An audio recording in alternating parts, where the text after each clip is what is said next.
रामायण भारत के सबसे प्रसिद्ध ग्रंथों में से एक है। भारत में रामचरितमानस का पाठ पूरी आस्था के साथ होता है। महर्षि वाल्मीकि द्वारा रामायण में भगवान राम की संपूर्ण जानकारी लिखी गई है। और लेकिन कुछ लोग भगवान के होने पर ही सवाल उठाते हैं और रामायण को केवल कहानियों से भरी किताब मानते हैं। रामायण के अनुसार भगवान राम ने अधर्मी रावण को मारकर धर्म की स्थापना की थी। ज्यादातर लोगों का सवाल होता कि क्या भगवान राम वाकई धरती पर पैदा हुए थे? क्या वास्तव में रावण के 10 सिर और 20 भुजाएं थी? क्या हनुमान जी अपनी इच्छा से अपना रूप बदल सकते थे? और इन सब बातों की वजह से ही कई लोग रामायण को झूठ समझते हैं। मगर आज हम वैज्ञानिक अध्ययनों के आधार पर सिद्ध कर देंगे कि रामायण में वर्णित घटनाएं पूर्णतया सत्य हैं। नंबर 1, रामायण कालीन हवाई अड्डे। जितना हम रामायण को भारत में मानते हैं उतना, या फिर कहूं कि उससे भी ज्यादा श्रीलंका में माना जाता है। और इसीलिए श्रीलंका में रामायण अनुसंधान टीम ने रावण के रामायण काल के 4 हवाई अड्डे खोजने का दावा किया है। पिछले 9 वर्षों से यह ऑर्गेनाइजेशन श्रीलंका के कोने कोने की छानबीन कर रही थी। यहां उन्हें कई जानकारी और अवशेष मिले, परंतु 4 सालों में लंका के दुर्गम स्थानों की खोज के कारण रावण के 4 हवाई अड्डे हाथ लगे। रामायण अनुसंधान टीम के अध्यक्ष अशोक कैंट का कहना है कि रामायण की लंका वास्तव में श्रीलंका की है। यहाँ उसानगोड़ा, गुरुलोपोथा, तोतुपोलाकंदा और बरियापोला नामक 4 हवाई अड्डे मिले हैं और इन्हें हवाई अड्डों से रावण पुष्पक विमान को आसमान में उड़ाता होगा।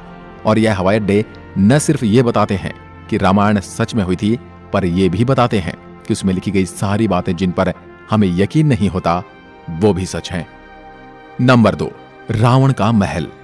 रामायण के अनुसार रावण सोने की लंका में रहा करता था जिसे हनुमान जी ने जला दिया था।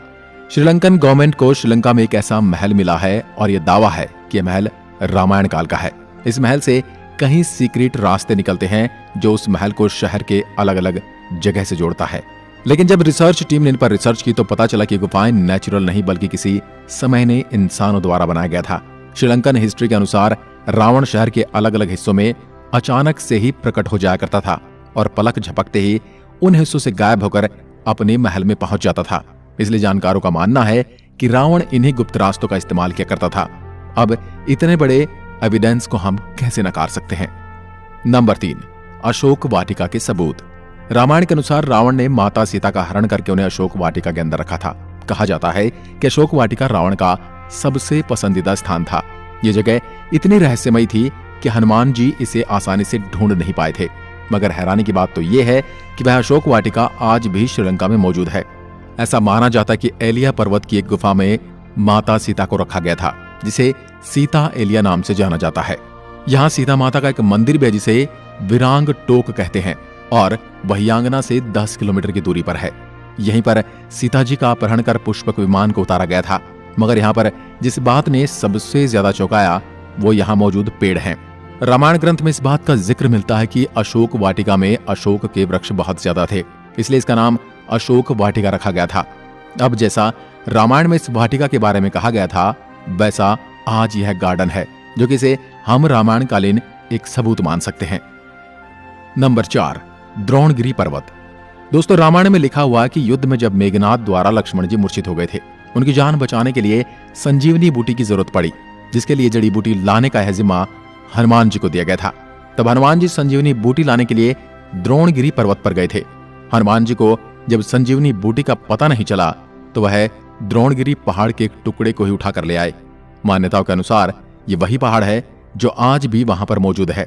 कुछ लोग इसके बारे में कहते हैं कि आज भी उस पर्वत पर वह निशान मौजूद है जहां से हनुमान जी ने उसे तोड़ा था।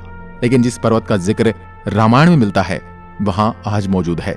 जड़ी बूटी देने के बाद हनुमान जी ने इस पहाड़ के टुकड़े टुकड़े कर इसे श्रीलंका में फेंक दिया था। जहां जहां इस पहाड़ के टुकड़े गिरे वहां के पेड़ पौधे और जड़ी बूटी बाकी जगहों से अलग होती हैं। और सच में श्रीलंका में कई कमाल की जड़ी बूटियां मिलती हैं।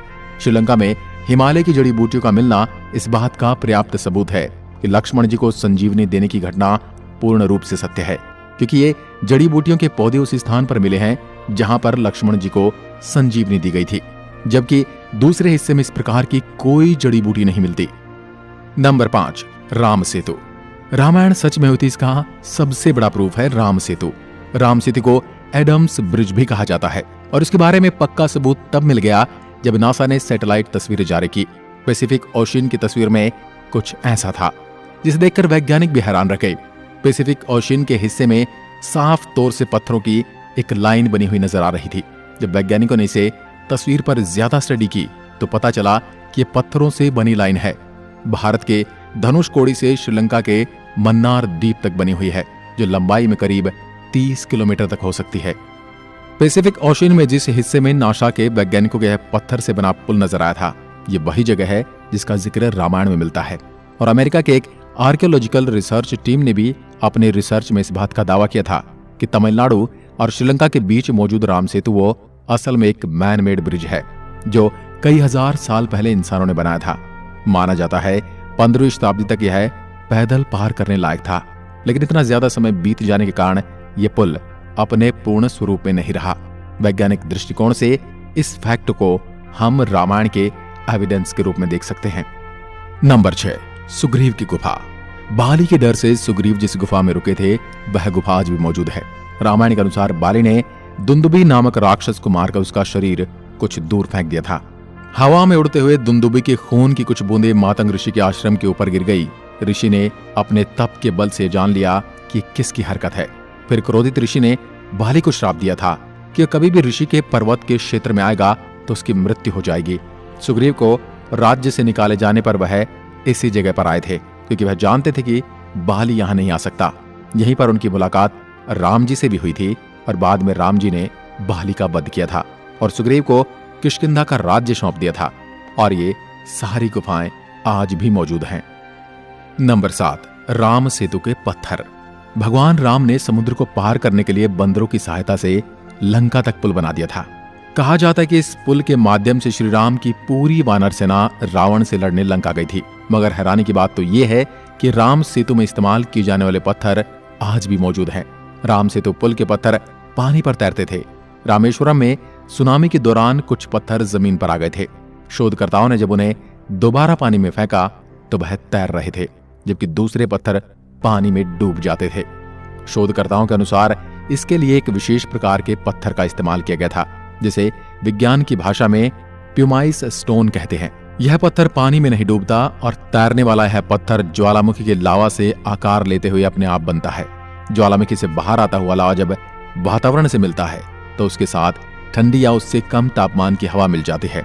यह गर्म और ठंडे का मिलाप ही इस पत्थर में कई तरह से छेद कर देता है, जिस कारण यह पत्थर पानी में नहीं डूबता। अब इन पत्थरों के पीछे का विज्ञान भी रामायण के समय उनको पता था और उन्होंने इस तकनीक का उपयोग राम सेतु को बनाने में किया था। यह रामायण का एक पुख्ता और मजबूत सबूत है। नंबर 8, जली हुई लंका के सबूत।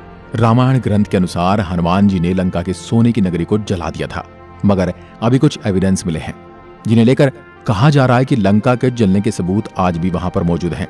जिस जगह पर श्रीलंका को जलाया गया था वहां की मिट्टी आज भी काली है, जबकि उसके आसपास की मिट्टी का रंग वैसा ही है जैसा कि नॉर्मली मिट्टी का होना चाहिए। बस इतने से इलाके में ही काली मिट्टी मौजूद है, जो कि जली हुई लंका के सबूत को बताती है। इस बात को भी हम एक इत्तेफाक कहकर टाल नहीं सकते। अब जब आपको इतने सारे प्रूफ दिए जा रहे हैं, यहां तक इतने सारे प्रूफ कोई इत्तेफाक नहीं हो सकते, तो इसलिए यही साबित होता है कि रामायण सच में घटित हुई थी। आपका क्या विचार है हमें कमेंट में लिखकर जरूर बताएं। एक बार फिर मिलते हैं एक और ऐसी दिलचस्प वीडियो के साथ। तब तक के लिए नमस्कार। जय हिंद, जय भारत, जय श्री राम।